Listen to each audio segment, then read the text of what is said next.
Martin Guilbeault, service de sécurité incendie de Montréal. Je suis chef de division en communication. Je vais vous donner le premier topo de ce que le service d'incendie a fait la nuit dernière et aujourd'hui.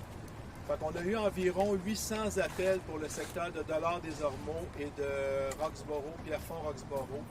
Des appels qui concernent surtout des inondations. On a 300 maisons qui ont été inondées, dans lesquelles on a fait des interventions. On a une quinzaine de personnes qui ont été évacuées de leurs véhicules et quelques-unes, entre autres, par notre groupe de sauvetage nautique. Donc, c'est des bateaux qu'on a utilisés pour aller chercher les gens à l'intérieur de leurs véhicules. Le plan des mesures d'urgence a été activé, ce qui a permis au service d'incendie d'avoir en permanence un minimum de 11 unités sur les lieux. Et ces unités-là ont commencé à travailler hier en fin de journée et ils sont encore présents sur les lieux au moment où on se parle. On a mis en place un centre de mesures d'urgence secondaire ici à la caserne 61. Et présentement, nos équipes continuent à répondre à des appels. L'objectif du service d'incendie présentement, c'est de s'assurer que toutes les résidences sont sécuritaires. Donc, les pompiers vont dans les maisons, s'assurent que le panneau électrique est fermé. Par contre, les pompiers ne vident pas les sous-sols. On ne ramasse pas l'eau dans les sous-sols parce que ce n'est pas notre priorité. On doit s'assurer que tous les gens sont sécurisés. Il nous reste environ une vingtaine de maisons à aller vérifier pour s'assurer que tout est sécuritaire de ce côté-là. Dernier point que je veux mentionner, c'est important de passer un message de prévention. Donc, s'assurer qu'avant de remettre l'électricité dans la maison, que le panneau électrique il est bien fermé, que le panneau électrique, s'il a été inondé, doit être vérifié par un maître électricien. Puis on s'assure naturellement d'avoir un avertisseur de fumée fonctionnel pour être sûr que si jamais il y a un problème, on soit capable de réagir rapidement. Donc, pour ce qui est des informations par rapport au service d'incendie, ça fait pas mal de tour. Je vais prendre un moment pour remercier les équipes, autant au centre de communication qui ont travaillé très fort. Imaginez-vous, là, 800-900 appels qui rentrent en l'espace de quelques minutes, faire toute la gestion de ça, puis de prioriser les appels où il y a la vie qui est en danger. Les pompiers, les pompières, les policiers, les policières et tous les gens des travaux publics des municipalités qui se sont rassemblés ensemble pour être en mesure de répondre à la situation. Merci de mon côté. Bonjour tout le monde, merci beaucoup d'être ici avec nous. Écoutez, Pierrefonds-Roxborough, on a des centaines de maisons inondées depuis hier après-midi. Les travaux publics sont mobilisés dans les secteurs pour donner le support nécessaire. L'SPVM a travaillé sur la fermeture de rues inondées hier partout sur le territoire et dans le centre de Pierrefonds surtout. L'SPVM, le CIM, bien sûr l'École bleue, mais aussi les administrations aussi qui travaillent très fort pour donner l'information aux citoyens. On a mobilisé hier une équipe pour ouvrir un centre de répit, d'hébergement à l'Aréna de Pierrefonds. On espérait de ne pas garder ça la nuit et c'était ça qui est arrivé parce qu'on a gardé 4 familles jusqu'à 11 heures à peu près. Puis les 4 familles ont été déplacées vers leur maison ou avec la famille. L'autre chose que je voulais dire aussi, oui, le CIM a la liste des gens qui sont en attente pour être aidés. On a mobilisé aussi une équipe aujourd'hui avec un message envoyé aux citoyens, avec une équipe de bénévoles qui va aller aider les gens les plus vulnérables pour aider sortir le stock, le matériel, les meubles, etc.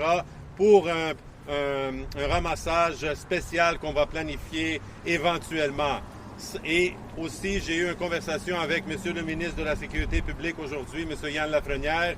On a travaillé ensemble pour trouver des solutions et M. Lafrenière a confirmé qu'on travaille ensemble dans les jours et les semaines à venir pour trouver des solutions et l'aide nécessaire à la population parce que, encore une fois, Pierrefonds-Roxborough, on passe à travers des moments très difficiles et surtout les gens, presque les mêmes personnes inondées en 2024, c'est les mêmes cette année aussi.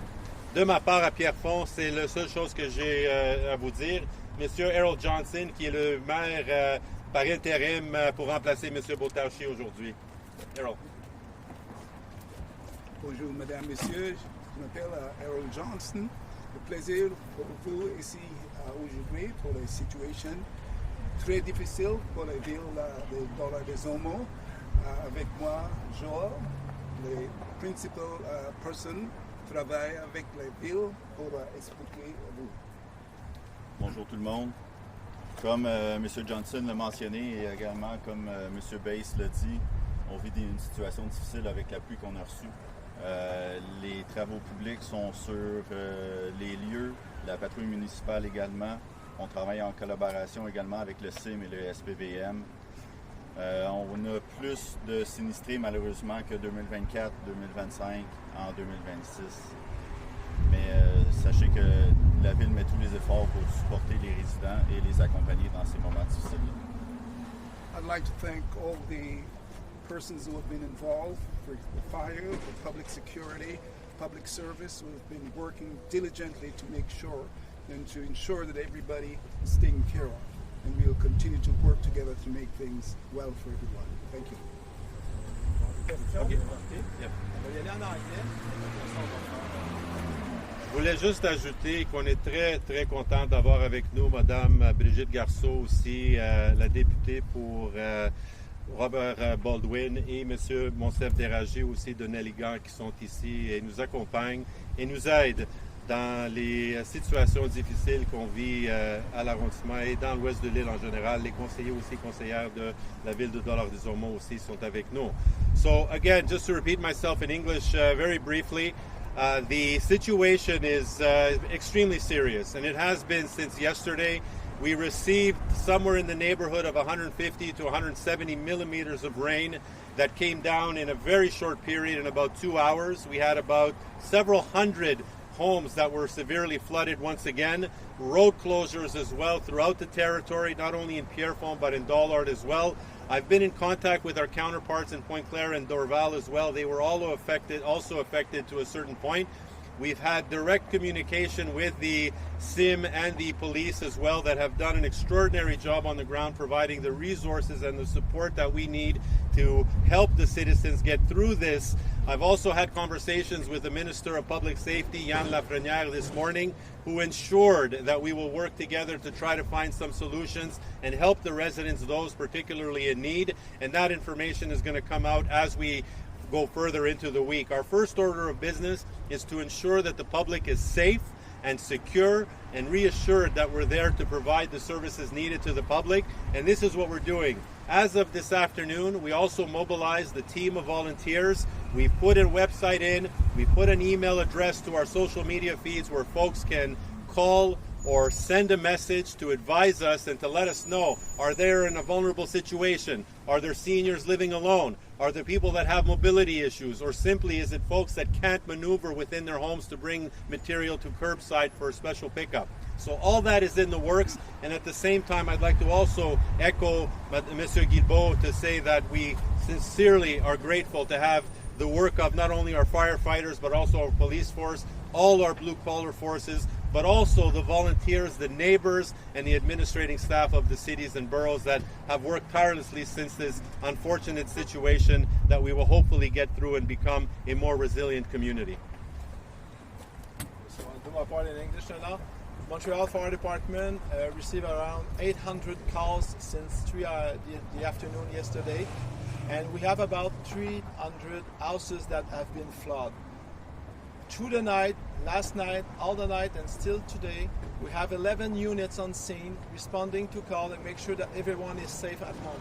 The main purpose of the fire department right now is make sure that everyone is safe, there's no electrical problem. The fire department will not pump basement. They will pump basement only to get to the main panel to shut it down. So that's not the purpose of the fire department to do that. We have to make sure that we do that call, we shut down the electric panel, and then we go to the next call to make sure that everyone has been seen.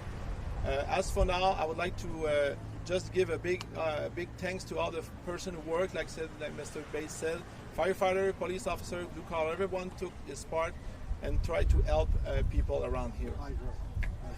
Yeah. About the Hydro-Québec, right now we have 4,500 people who are not without electricity. Hydro is telling us that about an hour and a half, so making an hour and a half, we should get electricity to 3,000 people. So this afternoon, about 1,000 people will still have without electricity, and they are working. They have 13 teams on the scene right now, try to get the electricity back. So as for the fire department, The only thing I want to say, Les, is that we had about 15 people in cars that needed escape or rescued. We did that with our boats to make sure that everyone was safe. So that's the part of the Montreal Fire Department. How many people evacuated from homes? We didn't evacuate people from, like Mr. Bates said, 4 families went to the shelter, but they came back home or some from the place. So we didn't evacuate. We didn't have to evacuate people from their homes. When you say 300 homes, is that in Dollard and Pierrefonds Roxborough? That's the number of calls we had for those 2 boroughs, the boroughs and the city. Question pour M. Joël en français. C'est qui le responsable de la vidéo? Oui. Est-ce que vous avez... Firefighters at work! Approchez-vous plus de l'image, M. Joël. Est-ce que c'est un problème d'eau de surface, parce qu'on a été voir les maisons dans le coin, ou est-ce que ce sont vos systèmes d'égouts qui ont débordé et où les deux? Les terrains ils étaient saturés. Dans le fond, c'est pas un problème d'infrastructure souterraine. Comme on l'a vu en 2024 avec Débit, c'est la quantité d'eau en peu de temps qui fait en sorte que les infrastructures n'ont pas été capables de soutenir l'eau et de la diriger au bon endroit. Donc vos drains sont bien entretenus? Les drains sont bien entretenus, sont nettoyés assez fréquemment. Pour Pierrefonds Roxborough, c'est la même chose? Parce que c'est quand même assez impressionnant ce qu'on a eu comme image de reflux d'égout. Vous savez, depuis 2017, on a 2 phénomènes à gérer.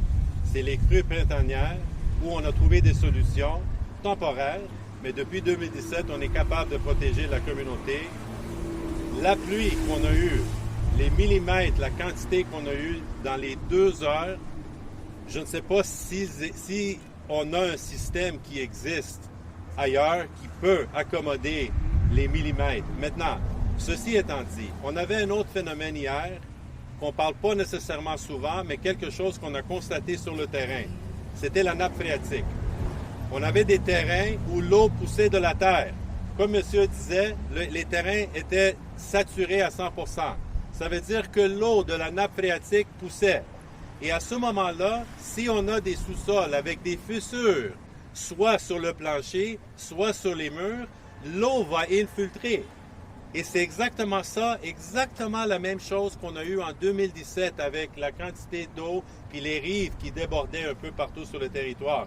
Mais pour terminer, bien sûr, le réseau est entretenu et on prend soin de tout ça régulièrement pour s'assurer, comme un épisode de 40-50 mm en temps normal, c'est quand même gérable.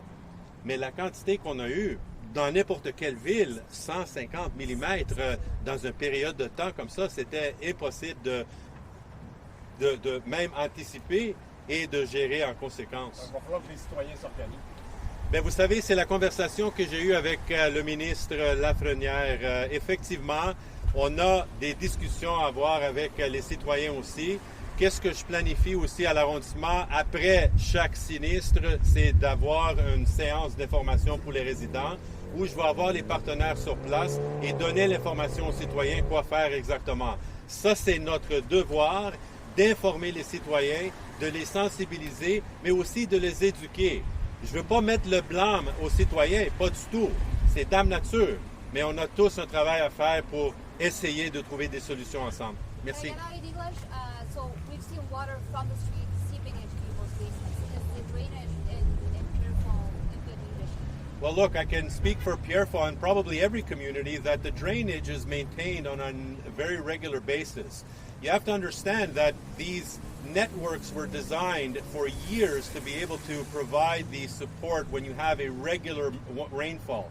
But when you have rainfall that exceeds 100, 150 millimeters in literally 2 hours, there is very little that an administration can do in terms of the waterworks network because that is already there.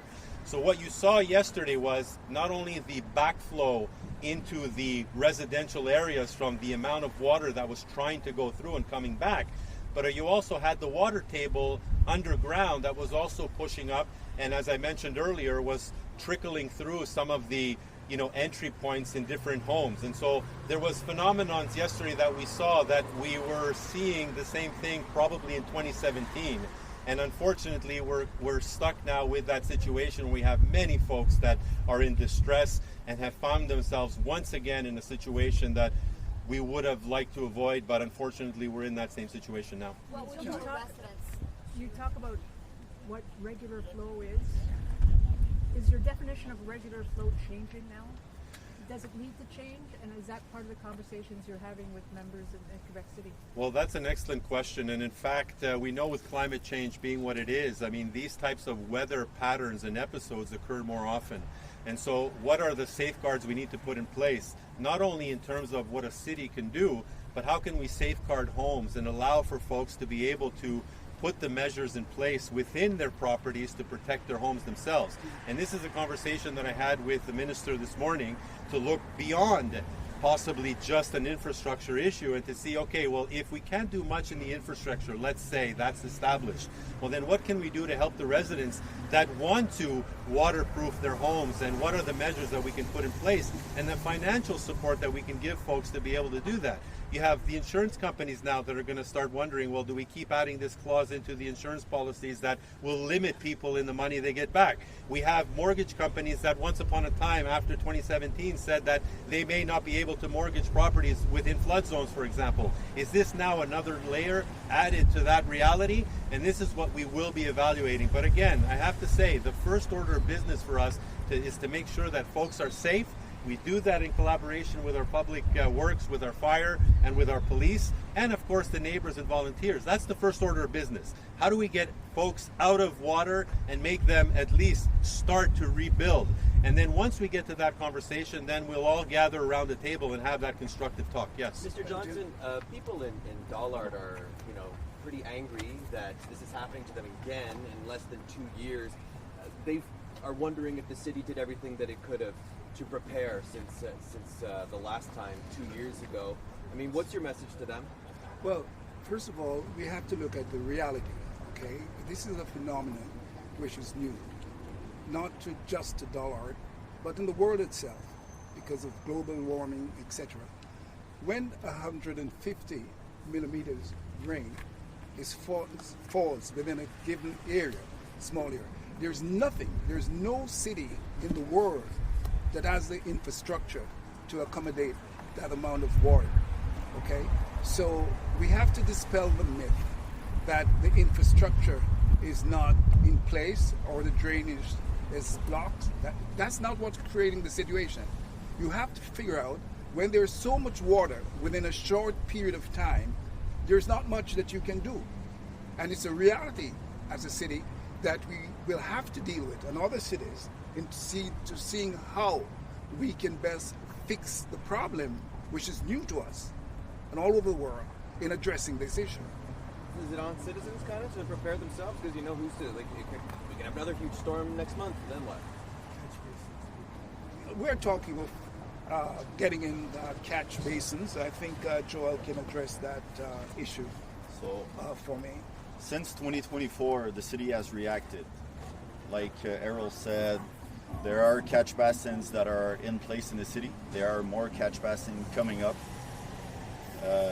in time, and not to mention that in 2025, a private contractor came to Dollard for une rencontre avec les résidents qui ont été éduqués, qui ont eu l'information quoi faire en temps de grande pluie. Donc c'est important de dire, puis comme Jim l'a mentionné également, on ne remet pas toute l'action sur le résident. Non, la ville a une responsabilité également, sauf que toute personne doit être responsable en part égale des actions à prendre pour protéger sa résidence. Puis c'est là qu'on est. Puis si je peux rajouter sur ce que Jim disait à Pierrefonds en 2017, j'étais à Pierrefonds, je travaillais avec Jim. Il y a une réalité qui est présente quand on parle de crue des eaux et d'inondations, c'est qu'il y a des alarmes qui sont sonnées. Les villes ont le temps de se préparer à l'avance pour mettre des mesures en place pour protéger les résidents. Avec des pluies diluviennes comme qu'on a eu, encore une fois 150 mm de pluie en peu de temps, le temps de réaction est très limité pour les villes, mais également pour les résidents pour se protéger et se réagir. Donc, il y a un changement climatique qui est réel. Il va falloir s'adapter, mais également, c'est de façon paritaire, ville et résidents. Il y a encore des orages qui sont prévus pour cet après-midi. Qu'est-ce que vous comptez faire justement pour prévenir la situation? Les orages qui sont prévus pour cet après-midi, selon les derniers rapports météorologiques, sont censés être, puis je ne suis pas dame nature, mais sont censés être de moins forts qu'hier. Mais à Dollard-des-Ormeaux, on a tout en place. Nos pompes sont déployées aux endroits stratégiques. Non seulement les résidents ont été inondés, mais on a également notre centre civique qui a été complètement inondé, qu'on essaye de vider. Donc, les effectifs sont sur le terrain. Les contremaîtres sont là, les travaux publics, l'école bleue, le CIM, les forces policières. On est tous là. Est-ce qu'il y a même chose pour monsieur Pierre?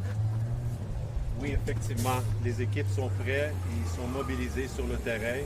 Avec qu'est-ce qui est annoncé, bien sûr, on pense que ça serait correct, mais on ne sait jamais. C'est pour ça que les équipes sont mobilisées pour prendre les actions nécessaires si jamais il faut aller plus loin avec la protection dans des secteurs spécifiques. Comme j'ai dit depuis, et je le dis souvent, depuis 2017, on pense qu'on est devenus les experts comment gérer les inondations.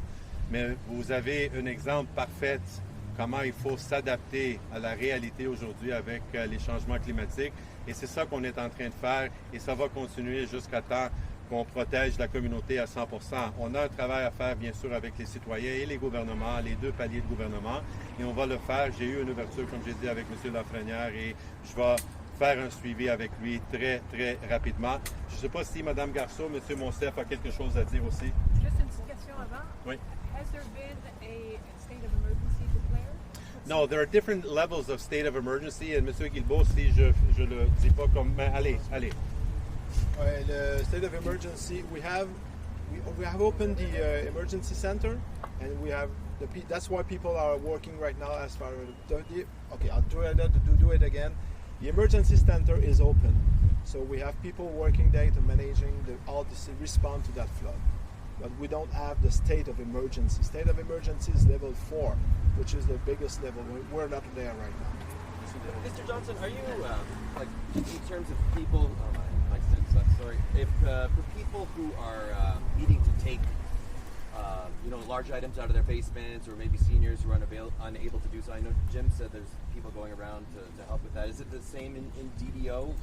Exactly the same. We're always there to try to help people. We've had situations before that was devastating, like the ice storm, when they had that, and we have people, volunteers, who are ready and willing to go out and help people.